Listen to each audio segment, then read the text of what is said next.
السلام علیکم ورحمۃ اللہ.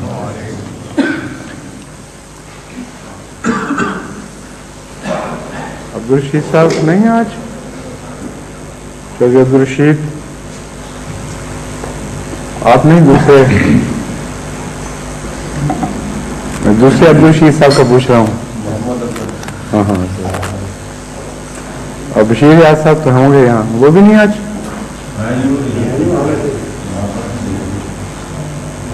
بیٹھے ہوئے ہیں.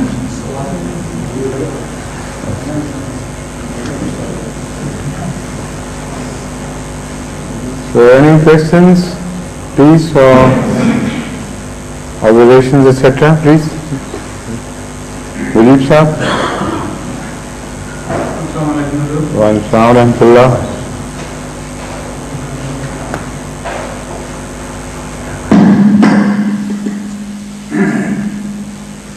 This is in continuation of the meanings of qadara, as we were kind of explained. Meaning of? Qadara. Yes, sir. As we said, it also means allama. Yes. When you were reciting in our Jummah prayer today, Surah Al-A'la, and you said qadara fahada, alladhi qadara fahada. Yes. Just struck my mind. That also is a sequence of allama wa hada. That's right. You Yes. can't get guidance to the right path Right. unless he's got the knowledge Stop, correct. of that. Right. So it just struck my mind as another evidence of the same meaning. Everywhere in the Holy Quran, once you begin to say it, Yes, sir. the evidence is abundant in so many places. That's right. Yes, sir. Thank you.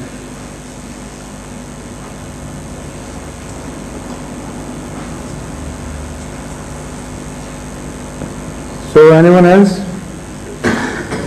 who would like to ask a question or two? So a virtuous, pious and righteous person can be brought at 70 names in the heaven after death according to Hades. Fine? The virtuous, righteous Yes. and What was the second part? That I couldn't follow. Yes. he should be awarded 70 names in the heaven after death according to Hades. 70 names. 70 names? Names. Nymphs. Names. You mean Hur? Yes. Huh? Yes. Why don't you call it a Hur simply? Yes. Nymph is something different. Names. As according to Hades, after death, virtuous man should be awarded 70 names in the heaven. No, the nymph is a different word, as I'm telling you. Nymph is like a pari Yes. or any, ghostly thing. So it is, Hur is a different term of the Holy Quran. You shouldn't restrict the meaning of Hur to a nymph. Anyhow, what is there any message about the virtuous women in the heaven? The virtuous women and virtuous men both will be given the Hur.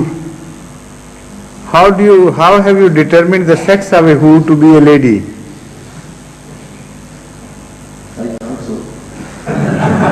Because you are thinking too much of yourself, not of your wife. The fact is that there will be no sex as such, as you know it. All people who would go to heaven would have companions. The Holy Quran stresses on companionship. And that is the companion which will be given both to men and women.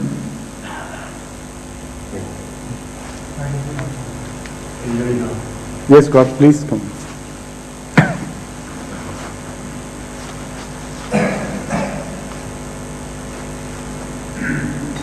I didn't come to ask questions because nobody else is, so I can't ask something.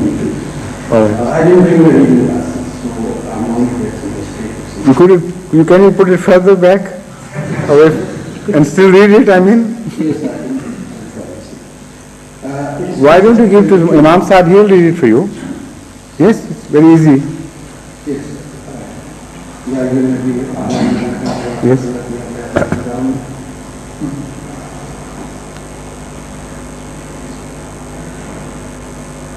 This is the verse in Surah Al-Ahzab. Yes. And it reads, Ya ayyuhalladhina amanu laka azwajaka allati atayta ujurahunna wa ma malakat yaminuka مما أفاء الله عليك وبنات أمك وبنات أماتك وبنات خالك وبنات خالاتك التي هاجرن معك وامرأة مؤمنة وهبت نفسها للنبي إن أراد النبي أن يستنكرها خالصة لك من دون المؤمنين.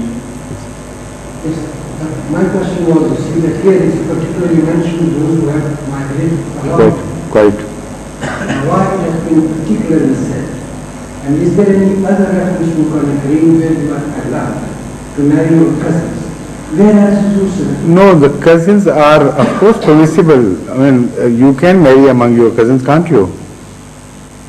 That is my question, sir. That's my answer. That you are permitted. The word. Where is the question? I can't understand.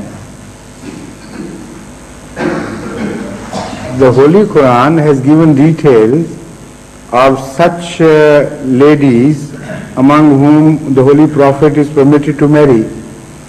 And because the cousins also fall into that category, so Allah has mentioned them.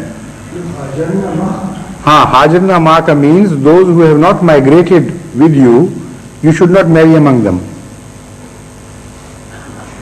Yes? Yes. From this question, another question arises. It is now proved in the world of medically, scientifically, that marriage among them is not just a means conducive to good offspring, good progeny. Who told you this? It's a matter. Who told you this yarn, I should have said? Hazur, it's a matter. No, it is not at all. What they say is this. Simply I have read that.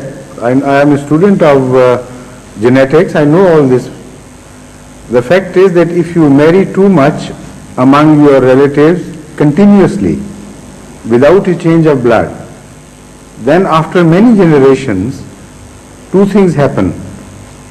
The bad points which are coded in the genes, etc., they also get multiplied repeatedly, and sometimes enormities are born, freaks of nature are born. Children with, some ghastly features, big, huge heads and things, and also, deformities of other forms.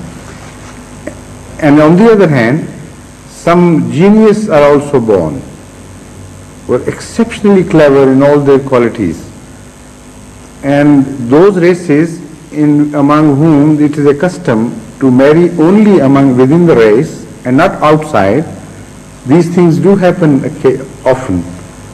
The Jews have acquired a very special cleverness and almost a superiority of intellect over the rest because of this intermarriage.